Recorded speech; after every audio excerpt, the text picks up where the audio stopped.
فاتحہ.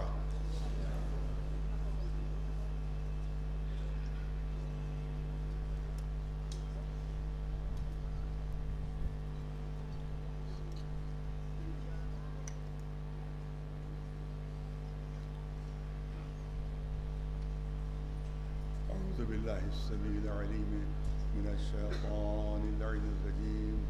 بسم الله الرحمن الرحيم. الحمد لله رب العالمين، والصلاة والسلام على سيد الأنبياء والمرسلين سيدنا ونبينا وشفيع المذنبين أبي القاسم محمد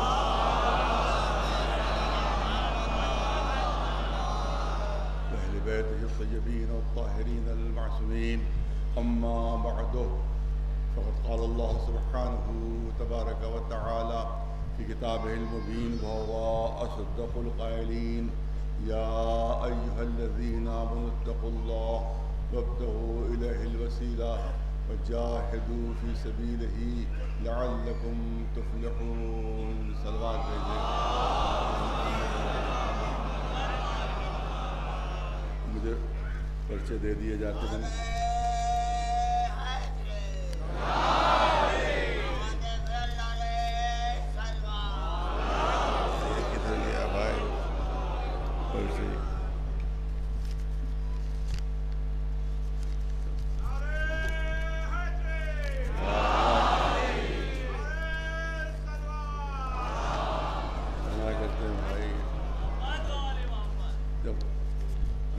موجود ہے اعلان کے لیے تو ہمیں پھر دیا جاتا ہے.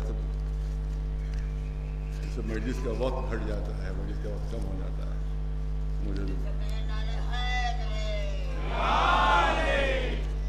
سورہ فاتحہ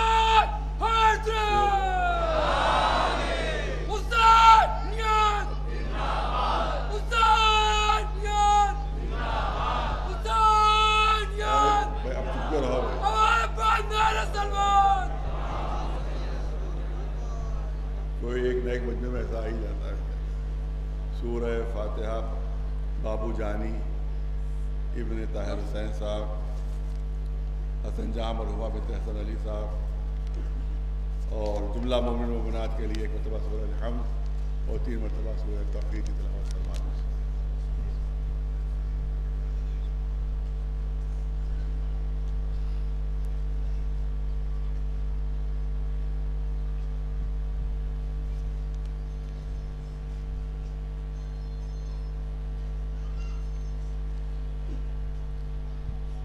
سات پہر میں آج ہی کا اعلان ہے کہ 8:30 بجے شب، جس کو امیر العلماء جناب مولانا حبیب حسن صاحب اللہ علیہ کو خطاب فرمائیں گے.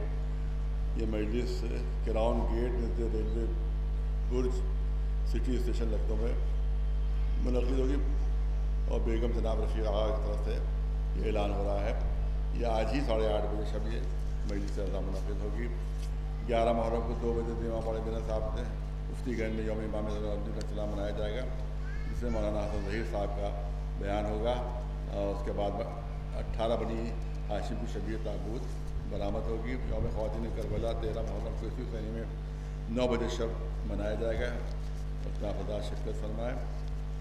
اور جو حسینی آصفی میں جو اشرا ہو رہا ہے اس پہ بھی آپ خدا شرکت فرمائے. اس کے بعد سکن آباد میں سعد علی خان کے مقبرے میں، اور خاص طور سے جو یہاں بلاد پورے میں جو مجلسیں ہو رہی ہیں اس میں آپ حضرات سے وہ شرکت فرمائیں. صلوات بھیجیں پر محمد و مسلسل اسی آیہ کریمہ کو سنہ میں بیان قرار دیا گیا ہے کہ اس میں اعلان ہو رہا ہے اللہ کی طرف سے: اے صاحبان ایمان مومنو، تقوی الہی اختیار کرو، متقی بنو، پرہیزگار بنو. چند جملے میں نے تقوی کے سلسلے میں عرض کیے کہ تقوی کیا ہے اور متقی انسان جو ہے وہ کیسے بن سکتا ہے.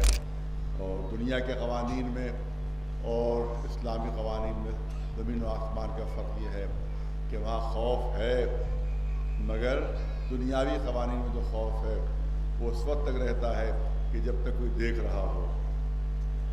لیکن الہی خوف وہ ہے کہ اس میں تنہا بھی ہوتا ہے، اکیلے گھر میں بھی ہوتا ہے، چراغ بجھے ہوئے بھی ہوتے ہیں، اس کے بعد بھی ایک متقی کو تصور رہتا ہے، یہ یقین رہتا ہے کہ کوئی ہے جو دیکھ رہا ہے. لہذا دنیاوی خوف میں اور جو مذہب کا خوف ہے اس میں زمین و آسمان کا فرق ہے. اس کے بعد ان تمام مرحلوں سے گزرنے کے بعد ایک مرحلہ بیان کیا جا رہا ہے کہ وابتغوا الیہ الوسیلہ. دیکھو، نماز اپنی جگہ پر، ایمان اپنی جگہ پر، تقویٰ اپنی جگہ پر، پرہیزگاری اپنی جگہ پر، عبادتیں اپنی جگہ پر، تمام چیزیں اپنی جگہ پر. مگر اس وقت تک نجات نہیں ملے گی، اس وقت تک جنت نہیں جاؤ گے جب تک وسیلے سے وابستہ نہیں ہو جائے. وسیلے سے وابستہ ہوگے تب جنت ملے گی، ورنہ اگر وسیلہ نہیں ہے تمہارے پاس تو نمازیں بھی بیکار ہو جائیں گی، روزے بھی بیکار ہو جائیں گے، حج بھی بیکار ہو جائیں گے. یہ تمام چیزیں بیکار ہو جائیں گی اگر تم وسیلے کے دامن سے وابستہ نہ ہو. یہ بہت ہی آج کا موضوع جو ہے، خاص طور سے جو 10% مسلمانوں میں ہے جو وسیلے کا انکار کرتے ہیں. وہ کہتے ہیں براہ راست اللہ تک پہنچیے، براہ راست اللہ تک پہنچیے. درمیان میں کوئی وسیلہ بنایا تو شرک ہو جائے گا، درمیان میں کسی کو وسیلہ بنایا تو بدعت ہو جائے گی، یہ کفر ہو جائے گا. لہذا براہ راست اللہ تک جائیے. آپ یاد رکھیں کہ جب ہم کو کوئی چیز براہ راست ملی ہی نہیں، کوئی چیز براہ راست نہیں ملی، بلکہ ایک لقمہ بھی جو ہم کھاتے ہیں، ایک لقمہ جو ہم کھاتے ہیں اس میں کتنے وسیلے درمیان میں ہوتے ہیں، تب کہیں جا کر ایک لقمہ ہمارے دہن تک پہنچتا ہے. ابو علی سینا بہت بڑا فلسفی، اس نے اپنی کتاب الشفا میں اس نے تشریح کی ہے کہ انسان اور جانور میں کیا فرق ہے. بہت سی چیزیں بیان کی ہیں، وہ تمام چیزیں بیان نہیں کرنا ہے، ایک چیز صرف بیان کرنا ہے کہ اس نے ایک جانور میں، ایک حیوان اور انسان میں فرق بتایا کہ انسان اور جانور میں کیا کیا فرق ہے، اللہ نے کیا کیا فرق رکھا ہے. یوں تو دیکھا جائے تو بظاہر انسان اور جانور میں کوئی فرق نہیں ہے. وہ بھی چلتا ہے، ہم بھی چلتے ہیں، وہ بھی کھاتا ہے، ہم بھی کھاتے ہیں، وہ بھی پیتا ہے، ہم بھی پیتے ہیں، وہ بھی سانس لیتا ہے، ہم بھی سانس لیتے ہیں. تو بظاہر تو کوئی فرق نہیں ہے، مگر وہ کہتے ہیں نہیں، ایک بنیادی فرق رکھ دیا ہے. انسان اور جانور میں اللہ نے ایک بنیادی فرق رکھ دیا. وہ بنیادی فرق یہ ہے کہ جانور اپنی غذا کے سامنے اپنا سر جھکاتا ہے. بہت لطیف پہلو ہے. جانور اپنی غذا کے سامنے سر جھکاتا ہے، سر جھکا کر اپنی غذا کھاتا ہے. لیکن اللہ نے قدرت نے کیونکہ انسان کو اشرف المخلوقات بنایا ہے، لہذا اب انسان کو غذا کے سامنے سر جھکانا نہیں پڑتا. اپنے کھانے کے سامنے سر نہیں جھکانا پڑتا، بلکہ کھانا اٹھ کر خود دہن تک آ جاتا ہے، لقمہ خود دہن تک آتا ہے، لقمہ خود بلند ہو کر یعنی انسان سر نہیں جھکاتا، غذا بلند ہوتی ہے، انسانی غذا بلند ہوتی ہے. تو اب وہ کہتا ہے کہ یہ بھی ہو سکتا تھا کہ سامنے لقمہ رکھا ہوا ہے اور خود بخود اٹھے اور دہن تک آ جائے، خود بخود اڑے اور دہن تک آ جائے. نہیں، بلکہ اس کے لیے ہم کو وسیلہ اختیار کرنا پڑے گا، اور وہ وسیلہ ہے ہاتھوں کا وسیلہ. اس کا مطلب یہ ہے کہ ہم ہر لقمے پر وسیلے کے محتاج ہیں، ہر لقمے پر وسیلے کے محتاج ہیں. اور عجیب انداز اختیار کیا قدرت نے کہ ہمیشہ 2 وسیلے بنائے ہیں. 2 آنکھیں ہیں، 2 کان ہیں، 2 نتنے ہیں، 2 ہونٹ ہیں، 2 ہاتھ ہیں، 2 پیر ہیں. ہمیشہ 2 وسیلے بنائے ہیں اس نے، ایک وسیلہ نہیں 2 وسیلے بنائے ہیں. یہ 2 وسیلے اس لیے کہ جب میدان حشر میں پہنچنا تو ایک ہی وسیلہ لے کر نہ آنا، بلکہ تمہارے لیے بھی 2 وسیلے بنا دیے ہیں. ایک قرآن ہے اور ایک اہل بیت ہے. ایک صلوات بھیجو اللہ.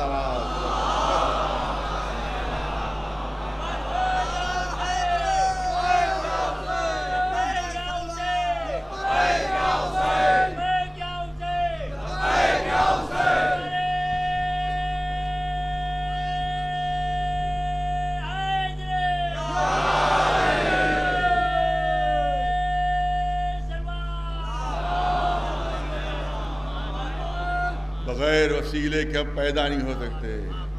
ملا سے کہو کہ اگر وسیلے کے تم منکر ہو تو ماں باپ نہ ہوتے تو تم پیدا نہ ہوتے. ماں باپ کو وسیلہ بنایا تمہارے دنیا میں آنے کا. بادل وسیلہ بنتے ہیں بارش کا, سمندر وسیلہ بنتے ہیں بادلوں کا. توجہ رہے, سمندر وسیلہ بنتے ہیں بادلوں کا, بادل وسیلہ بنتے ہیں بارش کا, بارش وسیلہ بنتی ہے کہ کھیت اگیں, کھیت لہلہائیں, اس کے بعد وہاں اناج پیدا ہو. اس کے بعد جب اناج لے جاتے ہیں تو یوں کچا نہیں کھا جاتے کہ کچا چبا جائے, بلکہ وسیلہ بنتی ہے چکی کہ جس کے ذریعے سے اس کو پیسا جاتا ہے, کھانے کے لائق بنایا جاتا ہے. اس کے بعد اس کو گوندھا جاتا ہے, اس کے بعد توے پر روٹیاں پکائی جاتی ہے, سامنے آتا ہے, تب کہیں ہمیں جا کر ایک لقمہ ملتا ہے. تو جب جسمانی غذا ہمیں بغیر وسیلے کے نہیں ملتی تو روحانی غذا بھی ہمیں روحانی وسیلوں کے ذریعے سے ملے گی. ایک صلوات بھیجے میرے اللہ. اور وہ وسیلے محمد و آل محمد علیہ السلام کہ جن کے ذریعے سے کائنات کو مل رہا ہے, جن کے ذریعے سے پوری کائنات کو رزق مل رہا ہے. ہم دیکھیے اہل بیت کو کہا جاتا ہے صاحب یہ صفتیں تو آپ اللہ کی صفتیں جوڑ دیتے ہیں اہل بیت کے ساتھ. لہٰذا اس کا مطلب ہے کہ آپ علی کو خدا مان لیتے ہیں, آپ اہل بیت کو خدا مان لیتے ہیں. نہیں, ہرگز نہیں. دیکھیے ایک چیز ہوتی ہے جو اللہ سے جدا ہوتی ہے, اور ایک چیز ہوتی ہے کہ جو اللہ کی طرف سے ہوتی ہے. ہم اگر یہ مان لیں کہ جتنی بھی طاقتیں, بہت توجہ رہے, ہمارا عقیدہ دنیا تک پہنچنا چاہیے کہ ہم کیا عقیدہ رکھتے ہیں. جو ہم پر الزام لگایا جاتا ہے کہ ہم تو ان کو خدا مان لیتے ہیں, اللہ مان لیتے ہیں. نہیں, ہمارا عقیدہ یہ ہے, پوری توجہ ہے کہ کچھ چیزیں ایسی ہوتی ہیں جو ذاتی انسان میں ہوتی ہیں, اور کچھ چیزیں ہوتی ہیں جو اللہ کی طرف سے عطا شدہ ہوتی ہیں. پوری توجہ رہے, جو انسان خود حاصل کرتا ہے. کچھ چیزیں پیدائشی ہوا کرتی ہیں جو اللہ کی طرف سے ملتی ہیں. کچھ صفات و کمالات ایسے ہیں جو انسان خود حاصل کرتا ہے, پوری توجہ رہے. ہمارا عقیدہ جتنی بھی طاقتیں محمد و آل محمد علیہ السلام کے پاس ہیں وہ ان کی ذاتی نہیں ہے, اللہ کی طرف سے عطا شدہ ہے, اللہ کی طرف سے دی ہوئی ہیں. تو جب اللہ کی طرف سے دی ہوئی مانتے ہیں تو یہ شرک نہیں ہے, عین توحید ہے. ایک صلوات بلند آواز سے محمد. اللہ کی طرف سے ہیں, اللہ کی طرف سے دی ہوئی ہیں, یہ ان کی ذاتی نہیں ہیں. اگر اسی لیے مولا کائنات علی ابن ابی طالب علیہ السلام یہ بہترین ثبوت ہمارے پاس موجود ہے, بہترین دلیل ہمارے پاس موجود ہے. جب بھی پہلوان کوئی کشتی میں اکھاڑے میں جیتتا ہے وہ تو اپنے بازوؤں کو دکھاتا ہے, اے بازو ہیں کہ جن کی وجہ سے میں جیتا, یہ طاقت ہے جس کی وجہ سے میں جیتا. میں نے اس کے بڑے بڑے دنیا کا کوئی پہلوان میرے سامنے آ جائے, میرے بازوؤں میں اتنی قوت ہے, اتنی طاقت ہے کہ سب کو پچھاڑ دوں گا, سب کو ہرا دوں گا. مگر علی نے جب باب خیبر اکھاڑا, جب مولا نے باب خیبر اکھاڑا تو نہ اپنی مچھلیاں دکھائیں, نہ اپنی طاقت دکھائی, نہ اپنا سینہ پھلا کر کہا کہ دیکھو میں نے باب خیبر اکھاڑا, بلکہ ان کا مشہور ارشاد ہے کہ ما قلعت باب خیبر من قوت الجسمانیہ بل قوت الالہیہ. میں نے جسمانی قوت سے باب خیبر نہیں اکھاڑا, الہی قوت سے اکھاڑا. ایک صلوات بھیجے مولانا محمد والی.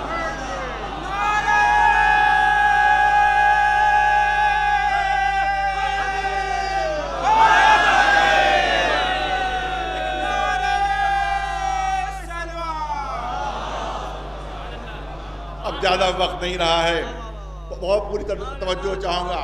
دھوکہ دیا جاتا ہے کہ کہا جاتا ہے کہ صاحب وسیلہ بناؤ گے تو شرک ہو جائے گا, کیونکہ تم ہر نماز میں پڑھتے رہتے ہو ایاک نعبد. بہت توجہ رہے, بچوں اور جوانوں سے خاص طور سے میری درخواست ہے توجہ رکھیں. جو دلیل پیش کی جاتی ہے, سب سے مضبوط دلیل جو وسیلے کے مخالف ہیں ان کی سب سے مضبوط دلیل یہی ہے کہ ہر نماز میں کہتے ہو ایاک نعبد و ایاک نستعین, اے پالنے والے تیری ہی عبادت کرتے ہیں اور تجھ ہی سے مدد چاہتے ہیں، تیری ہی عبادت کرتے ہیں اور تجھ ہی سے مدد چاہتے ہیں، مگر ادھر ٹھوکر لگی ادھر یا علی، پوری توجہ رہے، ادھر لڑکھڑائے ادھر یا علی، ادھر ٹھوکر لگی ادھر یا علی، ادھر کوئی دشمن سامنے ادھر یا علی، یعنی 5 وقت کہتے رہتے ہو، بھول جایا کرتے ہو، وہ بھول جاتے ہو، ارے ہر نماز میں تو اقرار کرتے ہو، اعلان کرتے ہو ایاک نعبد و ایاک نستعین، پالنے والے ہم تجھ ہی سے تیری ہی عبادت کرتے ہیں اور تجھ ہی سے مدد چاہتے ہیں۔ پوری توجہ رہے، میں صاحبان فہم و ذوق کی توجہ چاہتا ہوں، ہم ہیں اللہ کے در کے فقیر، پوری توجہ رہے درس کرنا چاہتا ہوں، ہمیں اللہ کے در کے فقیر، ہمیں اللہ کے در کے فقیر، ہم جو بھی فقیر جب دروازے پر جاتا ہے اور وہاں پر کہتا ہے میری مدد کر دیجئے، دروازے پر آ کر کہتا ہے، کھٹکھٹاتا ہے دروازہ کھٹکھٹاتا ہے، میری مدد کر دیجئے، میری مدد کر دیجئے، تو جو بھی دروازے سے نکلتا ہے، جو بھی دروازے سے نکلتا ہے اس کے سامنے ہاتھ پھیلا دیتا ہے، کیونکہ اسی گھر سے ہی نکل رہا ہے، لہذا یہی مدد کر سکتا ہے۔ یہ نہیں ہم دیکھتے کہ گھر سے کون نکلا ہے، بلکہ جو بھی گھر سے نکلے، جو بھی گھر سے نکلتا ہے وہ فقیر اس کے سامنے ہاتھ پھیلا دیتا ہے، کیونکہ یہ گھر سے نکل رہا ہے، لہذا یہی ہماری مدد کر سکتا ہے۔ لہذا ہم نے جب اللہ کے گھر کے دروازے پر اپنا ہاتھ پھیلایا،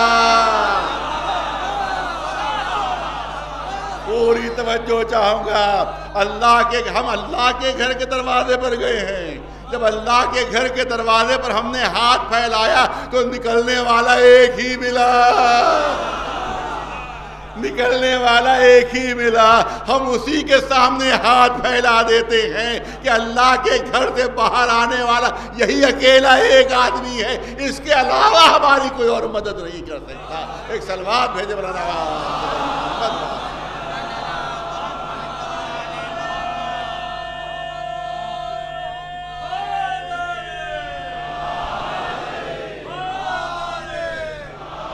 اسی لیے مولا علی اللہ کے گھر میں پیدا ہوئے، انہی کو ہم نے گھر سے باہر نکلتے دیکھا، لہذا انہی کے سامنے ہاتھ پھیلاتے ہیں ہم کہ آپ مدد کیجئے، آپ مدد کیجئے، آپ مدد کیجئے۔ اور یاد رکھیے، بہت توجہ ہر کے وقت میں بہت گنجائش کم ہے، لیکن کوشش کرتا ہوں بچوں جوانوں تک زیادہ سے زیادہ بات پہنچ جائے۔ آپ دیکھیں جنگ بدر میں قرآن مجید میں بھی ہے، قرآن مجید میں بھی ہے اور تمام تاریخوں کی کتابوں میں موجود ہے کہ جنگ بدر میں فرشتے مدد کے لیے اترے تھے، مسلمانوں کی مدد کے لیے جنگ بدر میں فرشتے ملائکہ اترے تھے، جنگ میں حصہ لیا تھا، دشمنوں سے مقابلہ کیا تھا۔ اگر کوئی کہے کہ نہیں جنگ میں حصہ نہیں لیا تھا، کھڑے تماشا دیکھ رہے تھے، تو آنے سے فائدہ کیا تھا آپ کے؟ جب آپ کو تماشا ہی دیکھنا تھا تو آپ تشریف کیوں لائے؟ اس کا مطلب ہے جنگ میں حصہ لیا تھا، جنگ میں بہت توجہ، جنگ میں حصہ لیا تھا، جنگ میں دشمن پر حملہ کیے تھے۔ تو اب یہاں پر سوال پیدا ہوتا ہے کہ یہ فرشتے جب حملہ کرتے تھے مشرکوں پر تو چھپ کر حملہ کرتے تھے یا سامنے آ کر حملہ کرتے تھے؟ پوری توجہ، چھپ کر حملہ کرتے تھے یا سامنے آ کر حملہ کرتے تھے؟ اگر کوئی کہے چھپ کر حملہ کرتے تھے تو میں عرض کروں گا کہ فرشتہ معصوم ہوتا ہے اور چھپ کر حملہ کرنا عصمت کے خلاف ہے۔ اس کا مطلب یہ ہے کہ سامنے آتے تھے تو اب میں صاحبان علم و فہم سے گزارش کرتا ہوں کہ مجھے یہ بتائیے کہ جب وہ انسانی شکل میں سامنے آتے تھے تو کس شکل میں آتے تھے، کس صورت میں آتے تھے، کس شمائل میں آتے تھے، کون سی شکل اختیار کرتے تھے؟ کیونکہ ملائکہ کی اپنی کوئی انسانی صورت نہیں ہے، ملائکہ کی اپنی کوئی انسانی صورت نہیں ہے۔ جب آتے تھے تو کس شکل میں آتے تھے، کس شمائل میں آتے تھے؟ کون سی صورت اختیار کرتے تھے؟ اللہ نے مدد کے لیے بھیجا تھا. ایک ایک لفظ پر توجہ رہے. اللہ نے مدد کے لیے بھیجا تھا. جب دشمن پر حملہ کرتے تھے تو کس شکل میں، کس صورت میں، کس شمائل میں، تاریخ میں تفصیل موجود نہیں ہے، لیکن اتنے جملے ضرور ہیں کہ لوگ میدان بدر میں گھبرا گھبرا کر رسول کے پاس آ رہے تھے. اے اللہ کے رسول، آپ مدینے سے کتنے علی لے کر چلے ہیں؟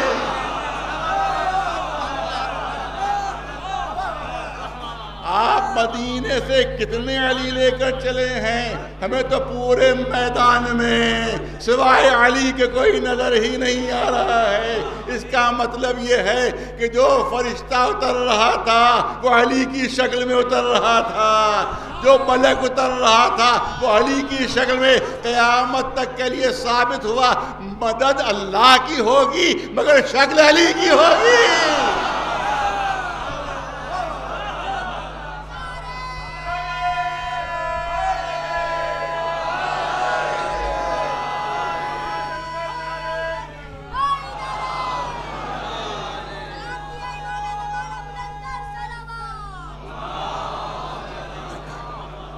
اب کسی مجلس میں عرض کر چکا ہوں، یہیں شاید امام باڑے کی کسی مجلس میں کئی سال پہلے عرض کیا تھا کہ دیکھیے تاریخ اپنے کو کس طرح سے دہراتی ہے، تاریخ اپنے کو کس طرح سے دہراتی ہے. آج سے چند سال پہلے کی بات ہے کہ جس وقت اسرائیل کے چند سپاہیوں کو حزب اللہ والوں نے گرفتار کر لیا. 35,000 کا لشکر چلا اسرائیل کا، جس کے پاس ٹینک بھی ہیں، جس کے پاس توپیں بھی ہیں، جس کے پاس ہوائی جہاز کا کور بھی ہے. انہی نے اعلان کیا تھا کہ 24 گھنٹے کے اندر ہم اپنے سارے سپاہیوں کو چھڑا لیں گے اور حزب اللہ کو شکست دے دیں گے، ان کو فنا کر دیں گے، ان کو مٹا دیں گے، ان کو ختم کر دیں گے 24 گھنٹے کے اندر. اور حزب اللہ کی تعداد 3-4 ہزار سے زیادہ نہیں تھی، 3-4 ہزار سے زیادہ نہیں تھی. پورا لشکر گیا. آپ تاریخ اٹھا لیجئے، آپ اس زمانے کے اخبار اٹھا لیجئے کہ تقریباً 35 دن تک لڑائی ہوتی رہی. ہوائی جہاز بمباری بھی کر رہے ہیں، توپیں بھی چل رہی ہیں، ٹینک بھی چل رہے ہیں. اس کے بعد سارا اسرائیلی لشکر بھاگ کر واپس آ گیا، فرار اختیار کی، بھاگ گیا. وہ پوری توجہ رہے. CNN کا ایک رپورٹر ایک اسرائیلی سپاہی سے انٹرویو لے رہا تھا. ارے اتنی بڑی فوج آپ کی، اتنے اچھے اسلحے آپ کے، توپیں بھی آپ کے ساتھ، ٹینک بھی آپ کے ساتھ، ہوائی جہاز بھی آپ کے ساتھ، اور آپ دعویٰ کر کے آئے تھے کہ 24 گھنٹے کے اندر ہم شکست دے دیں گے، فنا کر دیں گے، مٹا دیں گے. 35 دن تک زبردست لڑائی ہوتی رہی، لیکن اس کے بعد بھی آپ کو شکست ہو گئی. آپ نے فرار اختیار کیا، آپ بھاگ آئے. سبب کیا تھا؟ کہ کیا کریں؟ ہمیں تو یہی بتایا گیا تھا کہ 3-4 ہزار سے زیادہ حزب اللہ کے فوجی نہیں ہیں. لیکن جب ہم ان کے علاقے میں پہنچے تو چاروں طرف سوائے حزب اللہ کے کوئی نظر ہی نہیں آ رہا تھا. ایک صلوات بھیجے بلند آواز قبر محمد والے. ہماری انٹیلیجنس نے ہمیں دھوکہ دیا، ہماری انٹیلیجنس نے ہمیں، سپاہی کہہ رہا ہے، ہماری انٹیلیجنس نے ہمیں دھوکہ دے دیا. ہمیں یہی بتایا کہ 3-4 ہزار سے زیادہ نہیں، مگر وہاں تو ہمیں ہر طرف سوائے حزب اللہ کے کوئی نظر ہی نہیں آ رہا تھا. اب تاریخ کے ورق پلٹ گئے. مکے کے بھاگے ہوئے جو سپاہی تھے جب مکے واپس آئے، جب جنگ بدر کے بھاگے ہوئے سپاہی مکے واپس آتے ہیں تو مکے والوں نے کہا ارے تمہیں کیا ہو گیا تھا؟ تمہاری تعداد 1000 کی، ان کی صرف 313. تم اسلحے میں ڈوبے ہوئے، ان کے پاس اسلحے موجود نہیں، وہ کمزور، وہ ناتمام، تم ان سے ہار گئے، تم کو شکست ہو گئی، تم بھاگ آئے. ارے کیا سبب؟ ان بھاگے ہوئے سپاہیوں نے کہا کہ دھوکہ تمہیں نے دیا تھا. ارے توجہ رہے، دھوکہ تمہیں نے دیا. ارے ہم نے کیا دھوکہ دیا؟ کہ یاد کرو کہ جب ہم جا رہے تھے مکے سے تو تم نے کیا جملے کہے تھے؟ تم نے کہا تھا کہ مسلمانوں میں لڑنے کی طاقت نہیں ہے، مسلمانوں میں لڑنے کی قوت نہیں ہے، ان کے پاس اسلحے نہیں ہے، ان کے پاس فوج نہیں ہے، مسلمانوں سے ڈرنے کی کوئی ضرورت نہیں، مگر بس ایک علی سے ہوشیار رہنا. مگر بس ایک علی سے ہوشیار رہنا، مگر بس ایک علی سے ہوشیار رہنا۔ ارے تم نے جاتے وقت کہا تھا بس ایک علی سے ہوشیار رہنا، اور ہم کو میدان میں سوائے علی کے کوئی نظر ہی نہیں آیا۔ ایک صلوات بلند آواز حضرت محمد والے۔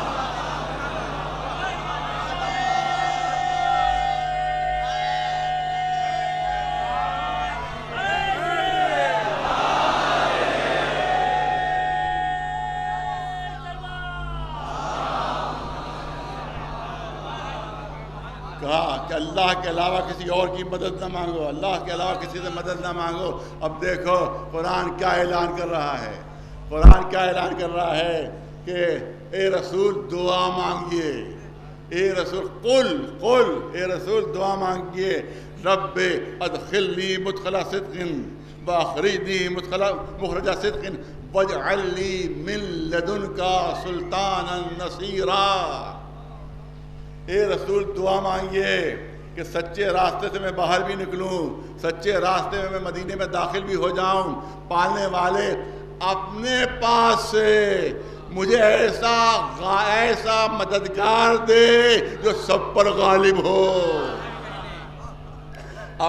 سلطانا نصیرا، ایسا سلطان دے، سلطان مانی غالب، سلطان مانی غالب جو کل غالب ہو، جو سب پر غلبہ حاصل کر لے، اور نصیر ہو، میرا مددگار ہو۔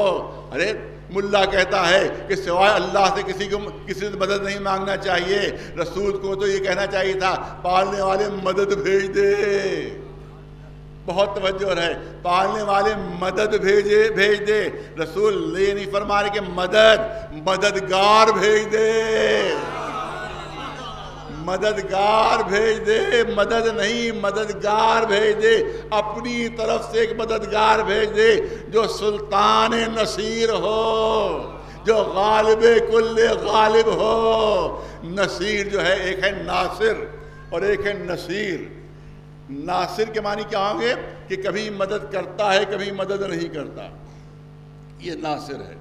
نصیر صفت مشبہ ہے کہ جو استمرار پر دلالت کرتی ہے، جو کنٹینیوٹی پہ دلالت کرتی ہے، یعنی ہر وقت مدد کرنے والا، ہر وقت مدد کرنے والا، ہر لمحے مدد کرنے والا۔ کوئی وقت ایسا نہیں ہے کہ جب اس نے مدد نہ کی ہو۔ یہ کہلاتا ہے نصیر، جیسے الرحمن الرحیم، الرحمن الرحیم، اللہ رحمان بھی ہے، اللہ رحیم بھی ہے، رحمان بھی ہے، رحیم بھی ہے۔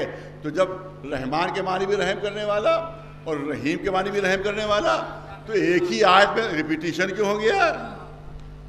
ایک ہی آیت میں بسم اللہ الرحمن الرحیم، اللہ رحمان بھی ہے، اللہ رحیم بھی ہے۔ رحمان کے معنی رحم کرنے والا، رحیم کے معنی بھی رحم کرنے والا، تو ریپیٹیشن کیوں ہے؟ علماء نے بتایا نہیں، رحمان اور رحیم میں فرق ہے۔ رحمان اس کو کہتے ہیں کہ جو ماننے والوں پہ بھی رحم کرے، نہ ماننے والوں پہ بھی رحم کرے، جو سجدہ کرنے والوں پہ بھی رحم کرے، سجدہ نہ کرنے والوں پہ بھی رحم کرے، جو دوست پہ بھی رحم کرے اور دشمن پہ بھی رحم کرے، وہ ہے رحمان، وہ ہے رحمان۔ اور رحیم وہ ہے کہ جس کی تسلسل ہے، جس کی رحمت میں، جو نہ ماننے والے ہیں، جو سجدہ نہ کرنے والے ہیں، ان تک صرف دنیا تک اللہ کی رحمت ہوگی، صرف دنیا تک اللہ کی رحمت ہوگی، لیکن آخرت میں سزا ہے، مرنے کے بعد سزا ہے۔ اس کا مطلب ہے کہ ان کے لیے رحمانیت منقطع ہو جائے گی۔ اور رحیم اس کو کہتے ہیں جو یہاں بھی رحیم ہو، وہاں بھی رحیم ہو، یہاں بھی رحیم ہو، وہاں بھی رحیم ہو۔ اور یہ مومنوں کے لیے مخصوص ہے، یہ اللہ کے ماننے والوں کے لیے مخصوص ہے۔ تو اس کا مطلب ہے کہ جس سے رحمت کبھی جدا نہ ہو وہ رحیم ہے۔ توجہ رہے، جناب یحییٰ کے لیے جناب زکریا سے کہا گیا ایسا بچہ دے رہا ہوں جو علیم ہے، جو ایک عالم ہوتا ہے، ایک علیم ہوتا ہے۔ جب پیدا ہوا تو عالم نہیں تھا، 5 کا برس بچہ تھا، عالم نہیں تھا۔ جب پڑھ لکھ کر ہوا تب عالم ہوا۔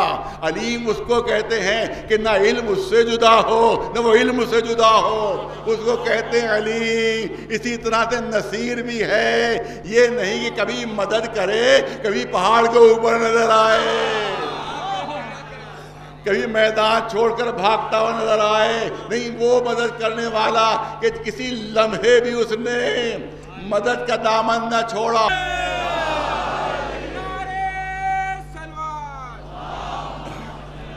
امام زمانہ علیہ السلام کی جو 8 سال مسلسل مدنی قومی خدمت کر رہا ہے، اس کے تعاون کے لیے بہت زیادہ ضرورت ہے۔ قوم زیادہ سے زیادہ اس میں تعاون کرے، کیونکہ اس سال جبکہ 2 سال کا گیپ ہوا ہے تو اس سال فنڈ زیادہ آنا چاہیے، لیکن بڑا معاملہ الٹا ہو رہا ہے، فنڈ کم آ رہا ہے۔ آپ آزاد گزارش ہے اس میں آپ ضرور مدد فرمائیں۔ ایک صلوات دے دو۔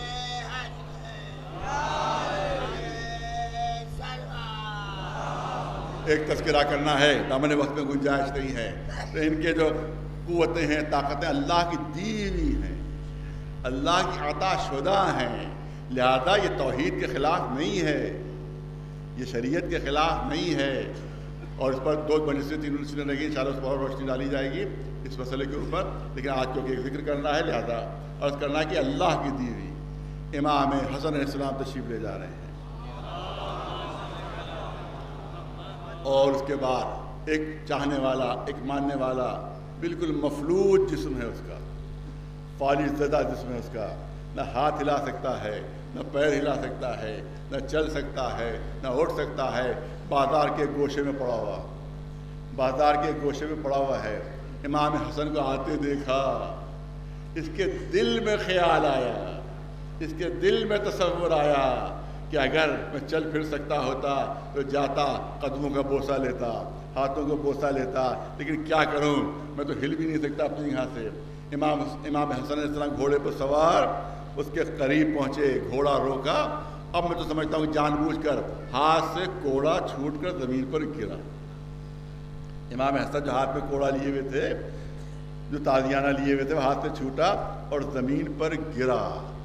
امام نے اسی مفلوج فالج زدہ شخص سے کہا، اے مرد مومن ذرا میری مدد کر دے، ذرا سا یہ جو میرا تازیانہ گرا ہے، جو میرے ہاتھ سے کوڑا گرا ہے، اس کو اٹھا کر مجھے دے دے۔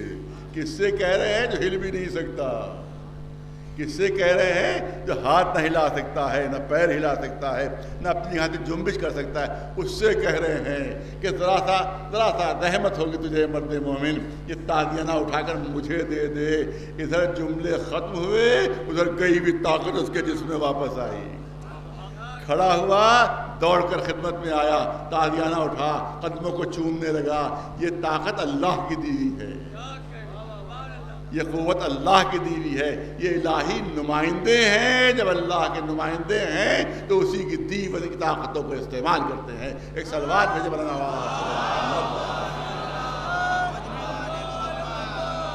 یہی قرآن کے وارث ہیں، یہی دین کے وارث ہیں، یہی شریعت کے وارث ہیں۔ اگر قرآن لینا ہے تو ان سے لو، اگر دین لینا ہے تو ان سے لو، اگر شریعت لینا ہے تو ان سے لو۔ بس ایک واقعہ بیان کر دوں، کیونکہ امیر شام نے بڑے امتحانات لیے ہیں اس سلسلے میں امام کے۔ ایک مرتبہ کسی کو بھیج دیا کہ جا کر پوچھو کہ امیر شام نے پوچھوایا ہے کہ آپ قرآن کے عالم ہیں، بہت توجہ رہے، آپ قرآن کے عالم ہیں؟ کہا ہاں ہم وارث قرآن ہیں، ہم قرآن کے عالم ہیں۔ کہا آپ ہی کا دعویٰ ہے کہ قرآن میں ہر چیز موجود ہے، لا رد ولا یابس الا فی کتاب مبین، اس قرآن میں ہر شے موجود ہے، ہر شے موجود ہے۔ کہا ہاں صحیح ہے، ہمارا ہی دعویٰ ہے، یہ قرآن میں ہر شے موجود ہے۔ بہت توجہ، بہت توجہ، قرآن میں ہر شے موجود ہے۔ تو اب گویا اس نے مضحکہ اڑانے کی کوشش کی امام کا، معاذ اللہ مذاق کیا، ایک جوک کیا امام کے ساتھ، آج کی اصطلاح میں کہا جائے۔ کہا جب سب قرآن میں ہے تو یہ بتائیے کہ میری اور آپ کی داڑھی کا ذکر بھی قرآن میں ہے؟ کہ میری اور آپ کی داڑھی کا ذکر بھی قرآن میں ہے؟ یہ اس نے سوال کروایا، اس نے پوچھوایا امیر شام نے کہ کیا میری اور آپ کی داڑھی کا ذکر بھی ہے؟ امام نے فرمایا ہاں ہے،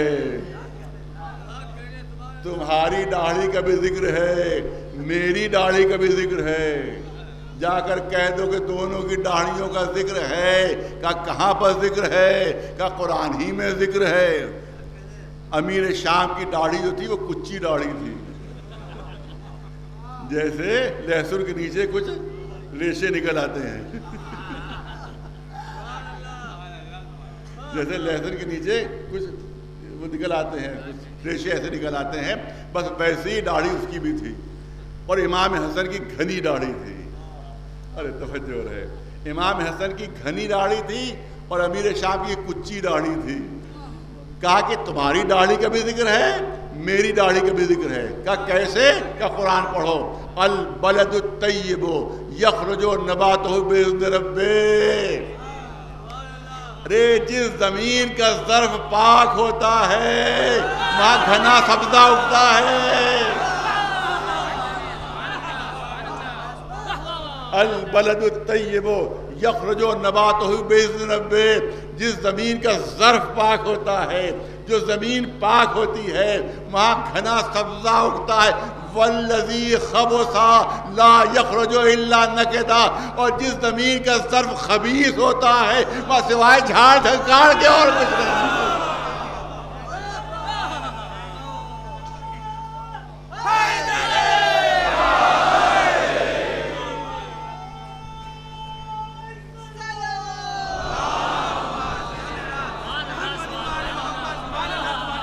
امیر شام آتا ہے مدینے، اس کو بانٹا، اس کو بانٹا، اس کو بانٹا، اس کو دیا، کسی کو 1000 دینار، کسی کو 2000 دینار، کسی کو 5000 دینار.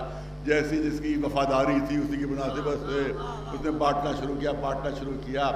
امام کو معلوم تھا کہ مسجد میں موجود ہے. امام آئے، وقت نماز آ گیا.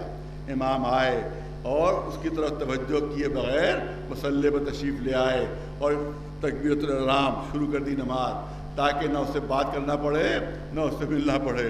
جب اس نے امام نے نماز ختم کی تب وہ خود آتا ہے. اے حسن، مجھے معلوم ہے کہ تم میری طرف توجہ کیوں نہیں کر رہے ہو. تم اس لیے توجہ نہیں کر رہے ہو تاکہ سارا میرا مال بڑھ جائے اور تمہارے دینے کے لیے میرے پاس کچھ نہ رہے، تاکہ میری تذلیل ہو، میری تحقیر ہو. لیکن میں ہندا کا بیٹا ہوں. ارے سنیے، میں ہندا کا بیٹا ہوں. دیکھ لو کہ میری سخاوت کیا ہے. کہا اپنے نوکروں سے اب تک پورے مدینے کو جتنا بانٹا ہے اس سے دگنا لے آؤ. مدینے والوں کو جتنا بانٹا ہے اس سے دگنا لے آؤ. پورے مسجد کا صحن بھر گیا، سونے کے سکوں سے، چاندی کے سکوں سے پورا مسجد کا صحن بھر گیا. اے حسن، یہ تمہارے لیے ہے. امام حسن خاموش ہو گئے.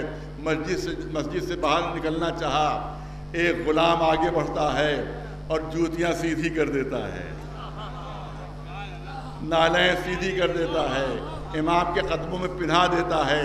جیسے ہی اس نے نالیں سیدھی کر کے امام کے قدموں میں پہنایا، ویسے امام نے ارشاد فرمایا یہ سارا سونا تیرا ہے، یہ ساری چاندی تیری ہے، یہ سارے ہیرے تیرے ہیں، یہ سارے جواہرات تیرے ہیں. اور اس کے بعد مڑ کر کہا کہ میں فاطمہ کا بیٹا ہوں. ایک شلوار بھیجے بلا نواز.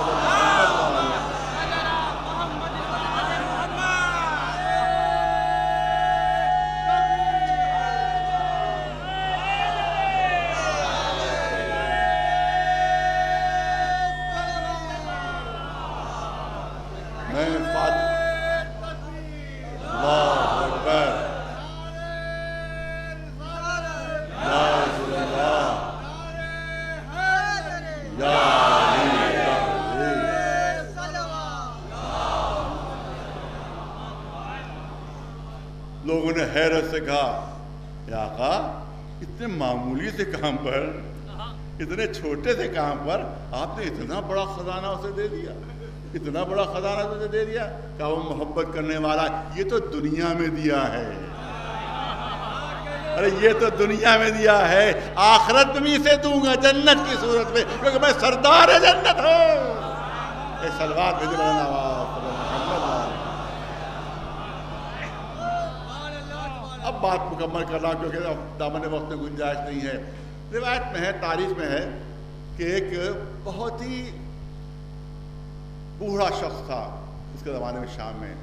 بعض نے لکھا ہے کہ 160 سال کی اس کی عمر تھی، بعض نے لکھا ہے کہ 180 سال کی اس کی عمر تھی. امیر شام کو جب خبر ہوئی تو اس نے بلایا، کہہ رہے 160 سال 180 سال. کہا میری عمر 180 سال کے قریب ہے. کہا یہ طول عمر کا راز کیا ہے؟ سنیں پورا مجمع سنیں، جہاں جہاں آواز جاری ہے وہاں وہاں سنیں، جہاں جہاں یہ ٹی وی پہنچے گا وہاں وہاں سنیں۔ امام اس نے جو جواب دیا اس کو سنیے، اتنی طول عمر کیسے مل گئی تجھے؟ اتنی طویل عمر کیسے مل گئی؟ کام کیا کرتا ہے؟ کہ میں تاجر ہوں، میں تجارت کرتا ہوں۔ کیا اتنی عمر کیوں؟ کہ ایک سبب ہے جس کی وجہ سے اللہ نے میری عمر بڑھائی ہے۔ کہا کہ جب میں کسی سے خریدتا ہوں کوئی مال تو جتنا وہ طلب کرتا ہے اس سے زیادہ دیتا ہوں۔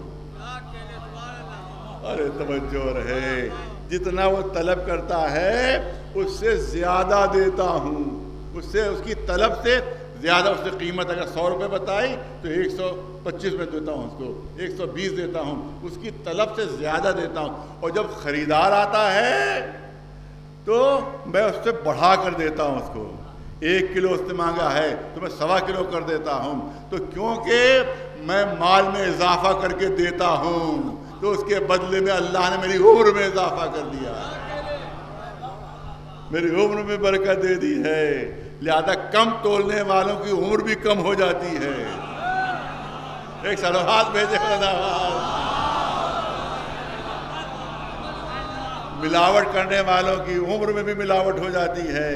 لہذا اگر عمر کو طولانی کرنا ہے تو جو طلب کر رہے ہیں ان کی طلب سے زیادہ دو، جو خریدار ہیں ان کی خرید سے زیادہ دو، اللہ عمر طولانی کر دے گا۔ ایک سلوات بھیجے اچھا 180 سال کی عمر ہے تو میرے آبا و اجداد سے بھی تیری ملاقات ہوئی ہوگی، میرے دادا سے ملاقات ہوئی؟ امیر شام پوچھ رہا ہے میرے دادا سے ملاقات ہوئی؟ کہا ہاں بھائی امیہ کی بات کر رہے ہو؟ امیہ کی بات کر رہے ہو؟ ہاں امیہ کی بات کر رہا ہوں، میرے دادا ملاقات ہوئی۔ کیسے تھے؟ دربار میں بیٹھا ہوا ہے وہ شخص، سامنے تخت حکومت اور بادشاہ بیٹھا ہوا ہے، اس تاجر سے جس کی 180 سال کی عمر تھی۔ امیر شام نے کہا میرے دادا سے ملے ہو؟ کہاں کون بھائی؟ امیہ؟ کہاں ملا؟ کیسے تھے؟ ارے کیسے تھے کیا پوچھ رہا ہے؟ انتہائی مکار تھے، انتہائی جھوٹے تھے، انتہائی بدکار تھے، انتہائی بے ایمان تھے۔ ارے میری دربار میں میرے ہی سامنے میرے دادا کی برائی کر رہا ہے۔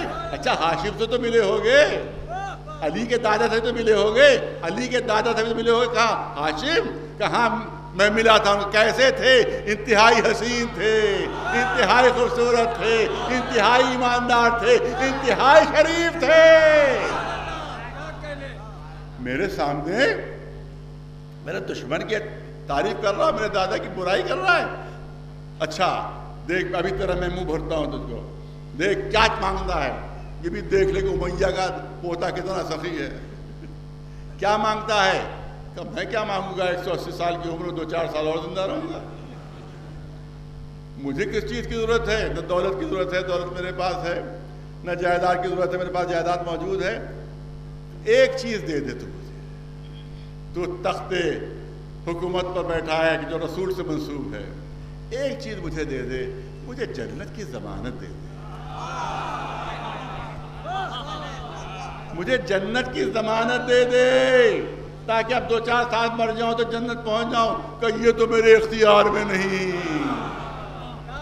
یہ تو میرے اختیار میں نہیں، کیونکہ یہ تو آخرت کا معاملہ ہے، آخرت میرے اختیار میں نہیں ہے، آخرت میرے اختیار میں نہیں ہے، میں تمہیں جنت کی ضمانت نہیں دے سکتا ہوں۔ ہو سکتا ہے کہا جب میری ہی کوئی ضمانت نہیں تو تجھے کیا ضمانت دوں؟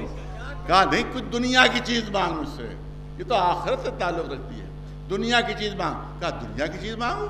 تو دنیا میں سب سے اچھی چیز کیا چیز ہے؟ سب سے اچھی چیز کیا ہے؟ کہا بتاؤ کیا؟ کہا کہ سب سے اچھی چیز ہے جوانی۔ تو نے کہا دنیا کی چیز مانگ تو میری جوانی مجھے پلٹا دے، میری جوانی مجھے پلٹا دے، کہ یہ بھی میرے اختیار میں نہیں ہے۔ ارے کیسا تخت حکومت پر بیٹھا ہے، کیسا نائب رسول بنا ہوا ہے، نہ دنیا اختیار میں ہے نہ آخرت اختیار میں ہے۔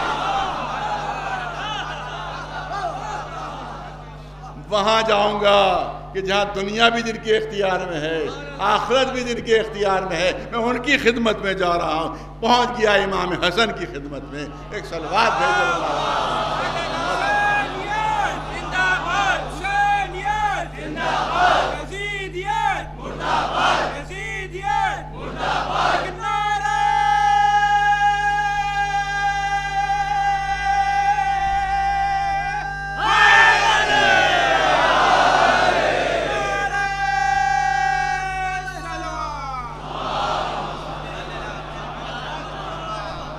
ظاہر کہ دامن وقت میں گنجائش نہیں رہی، تو اس کا مطلب یہ ہے امام حسن علیہ السلام کہ ان کے اوپر سب سے زیادہ سخت اعتراضات کیے گئے ہیں دشمنوں کی طرف سے، اور سب سے زیادہ غلط الزامات لگائے گئے۔ موقع نہیں ہے کہ تمام چیزوں کو پیش کیا جا سکے۔ اتنی شادیاں کی تھیں، اتنے نہیں، میں جواب دے چکا ہوں اس سلسلے میں، شادیوں کے سلسلے میں، اور یہاں تک کہا گیا جب امام حسین کی شہادت ہوئی ہے اور جب مدینے میں جنازہ چلا ہے تو شب میں شہادت ہوئی، صبح کو جنازہ اٹھ گیا تھا، تو اب وہ بنی امیہ کے دربار سے خریدے ہوئے مورخین لکھتے ہیں، بکے ہوئے مورخین لکھتے ہیں کہ جس وقت امام حسن کا جنازہ چلا تو ان کی 300 بیویاں جو تھیں وہ ان کے پیچھے پیچھے جنازے کی تھیں، طلاق شدہ۔ یہ بھی جملے ہیں کہ طلاق تھی، کیونکہ ایک وقت میں 300 بیویاں کسی ہو ہی نہیں سکتی، 4 سے زیادہ کی اجازت ہے نہیں، تو طلاق شدہ 300 بیویاں پیچھے پیچھے ماتم کرتی ہوئی چل رہی تھیں، جن کو امام حسن طلاق دے چکے تھے، وہ 300 بیویاں تھیں۔ یہ مورخ لکھ رہے ہیں 300 بیویاں لکھ۔ تو اب پہلے سوال یہ ہے کہ یہ عورت کی فطرت کے خلاف ہے۔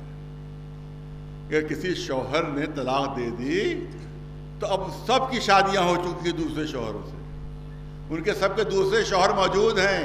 یہاں لکھنؤ نہیں ہے کہ اگر کوئی خدا نخواستہ بیوہ ہو گئی تو عورتیں ہی اس کے پیچھے پڑ جاتی کہ دوسری شادی نہ ہونے پائے۔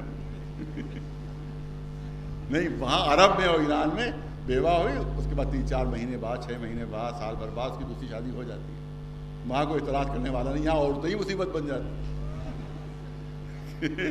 یہ بیوہ ہے، اس کی دوسری شادی کیسے ہو گئی؟ یہ طلاق شدہ ہے، اس کی دوسری شادی کیسے ہو گئی؟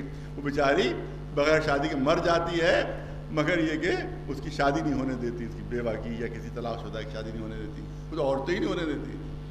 تو اس کے بعد جو ہے تو معلوم ہے کہ اب 300 طلاق شدہ خواتین پیچھے پیچھے ماتم کرتی ہوئی، اور جب وہ دوسرے شوہر کی ہو گئیں تو اس شوہر نے کیسے اجازت دے دی؟ جو شوہر موجودہ تھا اس نے کیسے اجازت دے دی کہ جاؤ اور جس نے شخص نے تمہیں طلاق دے دی ہے اس کی جا کر بیعت میں شرکت کرو۔ وہ عورت کی فطرت کے بھی خلاف ہے، مزاج کے بھی خلاف ہے کہ جس شوہر نے طلاق دے دی پھر اس کی کوئی ہمدردی دل میں باقی نہیں رہتی، پھر اس کی کوئی محبت دل میں باقی نہیں رہتی، تو پھر یہ طلاق شدہ عورتیں یہ کیسے آ گئیں؟ پھر توجہ رہے عرض کرنا چاہتا ہوں کہ جو انہی نے روایتیں لکھی ہیں، ہماری روایتیں نہیں ہیں، یہی جو دشمن ان کی روایتیں یہ کہ کچھ نکاح امام حسن نے مدینے میں کیے تھے، کچھ مکے میں کیے تھے، کچھ کوفے میں کیے تھے، کچھ مدائن میں کیے تھے۔ یہ ان کا ہے، ہمارا نہیں ہے۔ یہ اہل سنت مورخین نے لکھا ہے کہ امام حسن نے کچھ نکاح مدینے میں کیے، کچھ نکاح مکے میں کیے، کچھ نکاح کوفے میں کیے، کچھ مدائن میں کیے تھے نکاح۔ اس کا مطلب کہ طلاق شدہ عورتیں کچھ مدائن میں موجود تھیں، کچھ کوفے میں موجود تھیں، کچھ مکے میں موجود تھیں، اور کچھ ہوگی جو مدینے میں ہوں گی۔ اب سوال یہ ہے کہ شام کو شب میں شہادت ہوئی، دنیا سے رخصت ہوئے، صبح جو جنازہ اٹھا تو ساری طلاق شدہ عورتیں مدینے میں موجود تھیں، ساری طلاق شدہ عورتیں مدینے میں موجود تھیں، کچھ مدائن کی تھیں، کچھ کوفے کی تھیں، کچھ مکے کی تھیں۔ مدائن کا مدینے سے فاصلہ 1500 میل، کوفے کا فاصلہ 1000 میل، اور اس طرح سے مکے کا فاصلہ 500 میل۔ مجھے یہ بتاؤ کیا بنی امیہ نے کوئی ہوائی جہاز چارٹر کر لیا تھا کہ راتوں رات ہوائی جہاز کے ذریعے سے مدینے سے بھی مکے سے بھی پہنچ گئیں، کوفے سے بھی پہنچ گئیں اور مدائن سے بھی پہنچ گئیں؟ اس کا مطلب یہ ہے کہ جھوٹ ہے کہ جو بولا جا رہا ہے امام حسن کے لیے۔ ایک صلوات بلند آواز۔ شروع ہو جاتی.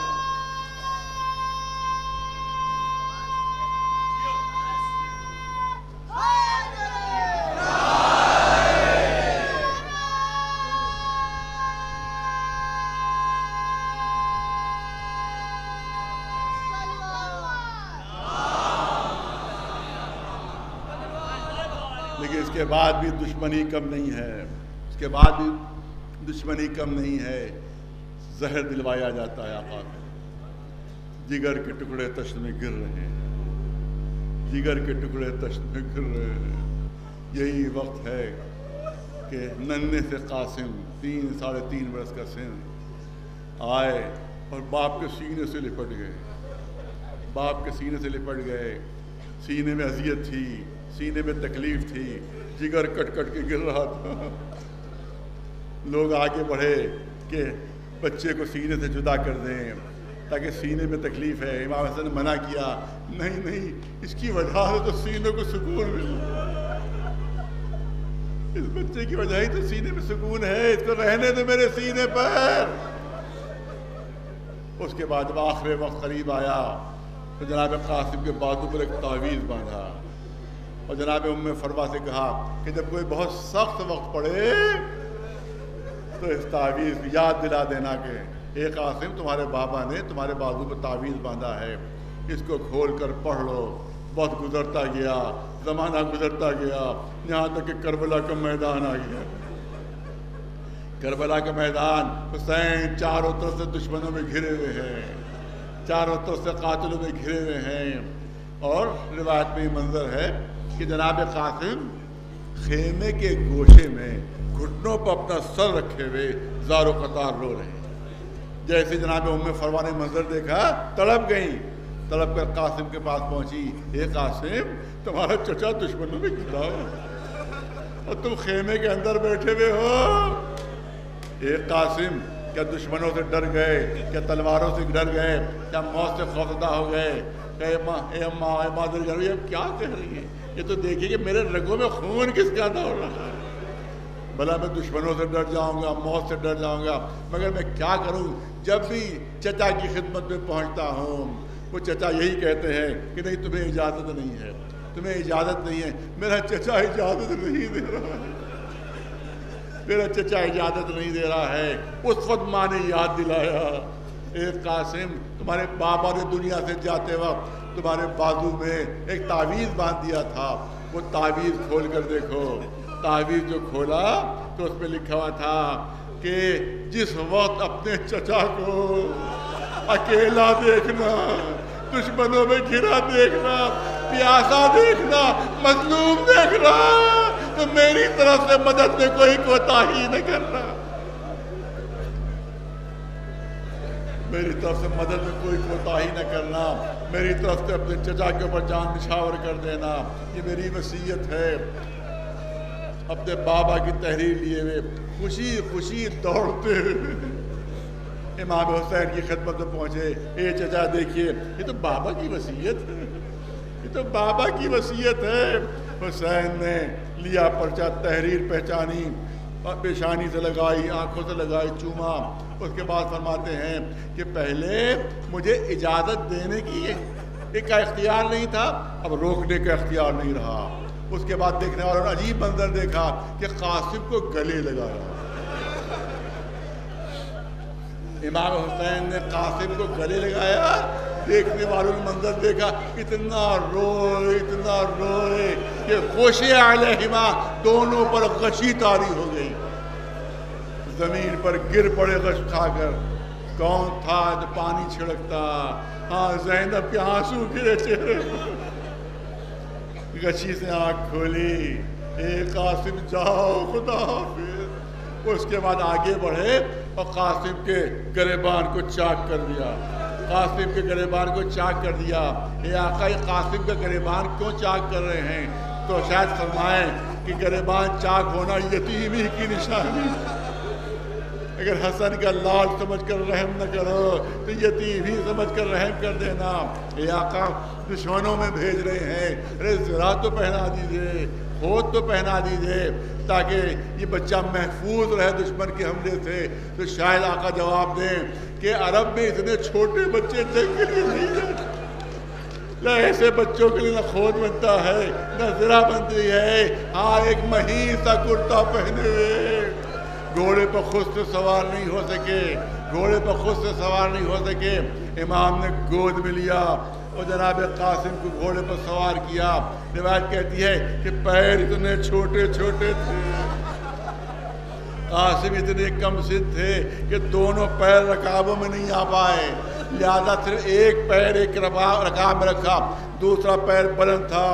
پہنچے زبردست حملہ, ایسا حملہ کہ تاریخ میں بے مثل و بے نظیر ہے. سامنے سے فوجیں ہٹ رہی ہیں, سامنے سے صفیں ٹوٹ رہی ہیں, فوج سامنے سے بھاگ رہی ہے, یہاں تک کہ سامنے پسر سعد نظر آ گیا. جناب قاسم چاہتے تھے کہ بڑھ کر اس پر حملہ کریں. عمر سعد قریب زبردست پہلوان کھڑا ہوا تھا. اب تفصیلی مسائل کی گنجائش نہیں ہے. ایک زبردست پہلوان کھڑا ہوا تھا. عمر سعد کہتا ہے پہلوان جا اور اس بچے کو اس کی ماں کے غم میں رلا, اس بچے کی ماں کو اس کے غم میں رلا دے. وہ ملعون آتا ہے لیکن انتہائی بزدل ہے, انتہائی بزدل ہے. بجائے سامنے سے آنے کے گھوڑے کو کاوا دیتا ہے. قاسم کی پشت پر آتا ہے. ارے کاش کوئی شیعہ موجود ہوتا, کوئی چاہنے والا موجود ہوتا جو پکار کر کہہ دیتا اے آقا ہوشیار ہو جائیے. پشت پر قاتل پہنچ گیا ہے. بھرپور وار ہوا, بھرپور وار ہوا. قاسم کے سر پر قاسم چورا کر زمین پر گرے. آواز دی چچا مدد کو آ جائیے, چچا مدد کو آ جائیے. ہاں عزاداروں روایت کہتی ہے کہ حسین غیظ کے عالم میں آگے بڑھے, غصے کے عالم میں آگے بڑھے. دیکھا سامنے قاتل قاسم ہے کہ جس کے تلوار سے قاسم کے سر کا خون ٹپک رہا ہے. چاہتے تھے کہ اس کو حملہ کر کے اسے قتل کر, تلوار کا وار کیا. اس نے اپنا ہاتھ آگے کر دیا, اس کا ہاتھ کٹ گیا. اس کے بعد چاہتے تھے کہ اس کو ماریں کہ اس نے فوج یزیدی کو مدد کے لیے پکارا, مجھے حسین کے ہاتھوں سے بچا لو, مجھے حسین کے ہاتھوں سے بچا لو. فوج چلی قاتل قاسم کو بچانے کے لیے. ادھر سے حسین چلے قاتل قاسم کو قتل کرنے کے لیے. ارے عزادارو عجیب غضب ہو گیا, عزادارو عجیب غضب ہو گیا. روایت کہتی ادھر کے گھوڑے ادھر, ادھر کے گھوڑے ادھر, درمیان میں لاشیں قاسم. جب بھی کوئی گھوڑا قریب آتا تھا قاسم آواز دیتے تھے اے چچا بچا لیجیے, اے چچا بچا لیجیے. ہاں عزادارو آپ جانتے ہیں شریعت کا حکم یہ ہے کہ اگر کسی کا دم نکل رہا ہو, اگر عالم احتضار ہو, اگر سانس اکھڑ چکی ہو کسی کی, تو اب شریعت کا حکم یہ ہے کہ اس کے جسم پر ہلکے سے ہاتھ رکھنا, اس کے جسم کو بہت ہلکے سے ہاتھ رکھنا, کیونکہ اس کا دم نکل رہا ہے, اس کی سانس اکھڑ چکی ہے, اس کا دم روح نکلنے والی ہے. لہذا شریعت کا حکم یہ ہے کہ ہاتھ بھی رکھنا تو ہلکے سے رکھنا, کیونکہ اس وقت اگر اس کو انگلی بھی چھوا دو گے تو اس کو ایسا لگے گا پہاڑ ٹوٹ پڑا, پہاڑ ٹوٹ پڑا. ارے قاسم کی آخری سانسیں ہیں, روح نکلنے والی ہے, دم نکلنے والا ہے. شریعت کا حکم کہ اگر انگلی بھی رکھو گے تو اسے احساس ہوگا پہاڑ ٹوٹ پڑا. ارے اس وقت جب گھوڑوں کی ٹاپوں سے یہ ننھا سا شہزادہ پامال ہوا ہوگا تو کیسی اذیت محسوس ہو رہی ہوگی, کیسی تکلیف محسوس ہو رہی ہوگی. اسی لیے جب حسین پہنچے تو فریاد کرتے ہوئے اے قاسم تمہارے چچا پر بڑا شوق ہے کہ تم مدد کے لیے پکارتے رہے, مگر تمہارا بابا مدد کے لیے نہیں آ سکا. عزادارو مجلس ختم کرنا چاہتا ہوں. روایت ہے کہ اس طرح سے لاش اٹھائی کہ سینے سے سینہ ملا ہوا, پیر زمین پر خط دیتے ہوئے. اس کا مطلب ہے گھوڑوں کی ٹانگوں سے جس میں قاسم اتنا کچل گیا تھا کہ حسین کے سینے سے سینہ ملا ہوا, پیر زمین پر خط دیتے ہوئے. ایک روایت پڑھ چکا ہوں مگر فرمائش ہے یہ پڑھنا چاہتا ہوں. ایک روایت اور بھی ہے, ایک روایت اور بھی ہے کہ جب حسین میدان میں پہنچے تو قاسم کی لاش نظر نہیں آئی. حسین نے پکارا اے قاسم، جواب نہیں آیا، پھر پکارا اے قاسم، جواب نہیں آیا۔ روایت کہتی ہے کہ ایک بلندی پر حسین جاتے ہیں، اس کے بعد آواز دیتے اے قاسم، امام وقت کی حیثیت سے میں تمہیں پکار رہا ہوں، کہا ہو جواب دے دو۔ روایت کہتی ہے قاسم کو گھوڑوں کی ٹاپوں سے پامال کر کے ٹکڑے ٹکڑے